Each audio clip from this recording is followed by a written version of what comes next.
எல்லாருக்கும் வணக்கம். இன்னைக்கு நம்ம சுக்கிர பகவான் மந்திரம் பத்தி பார்க்க போறோம். அதாவது நமக்கு செல்வத்தை தருபவர் பாத்தீங்கன்னா சுக்கிர பகவான். இந்த சுக்கிர பகவான் மந்திரத்தை நம்ம வெள்ளிக்கிழமையில சுக்கிர உரையில 27 முறை சொன்னோம்னா சுக்கிர பகவானுடைய முழு ஆசி நமக்கு கிடைக்கும். இப்ப சுக்கிர பகவான் மந்திரத்தை பார்க்கலாம். நான் டிஸ்கிரிப்ஷன்ல கொடுக்குறேன், நீங்க அதை படிச்சுக்கோங்க. உங்களால முடிஞ்ச வரையும் நீங்க வெள்ளிக்கிழமையில சுக்கிர உரையில சொல்லுங்க. அப்படி இல்லாத பட்சம் தினமும் சுக்கிர உரையில இந்த மந்திரத்தை சொல்லலாம். இப்போ சுக்கிர பகவான் மந்திரத்தை நம்ம பார்க்கலாம். ஓம் அஸ்பத் பஜாய வித்மகே தனுர் அஸ்தாய தீமகி தன்னோ சுக்ர பிரசோதயாத்.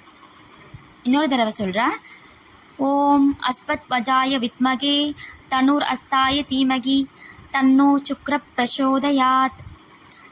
இந்த மந்திரத்தை நீங்கள் கேட்டால் கூட உங்களுக்கு பலன் கிடைக்கும். நான் உங்களுக்கு சுக்கிர பகவான் மந்திரத்தை டிஸ்கிரிப்ஷனில் கொடுக்குறேன், நீங்கள் படிச்சுக்கோங்க. முடிந்த வரையும் வெள்ளிக்கிழமையில சுக்கிர உரையில் இந்த மந்திரத்தை சொன்னீங்கன்னா உங்களுக்கு முழு பலன் கிடைக்கும். அப்படி இல்லாத பட்சம் நீங்கள் எந்த கிழமையில சொன்னாலும் சுக்கிர உரையாக இருக்கா பார்த்துக்கோங்க.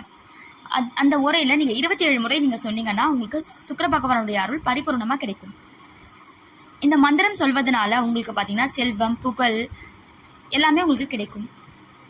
இந்த பதிவு உங்களுக்கு பயனுள்ள பதிவாக இருக்கும் நம்புறேன். இந்த பதிவு உங்களுக்கு பிடிச்சிருந்தால் லைக் பண்ணுங்கள், ஷேர் பண்ணுங்கள், சப்ஸ்கிரைப் பண்ணுங்கள். நன்றி, வணக்கம்.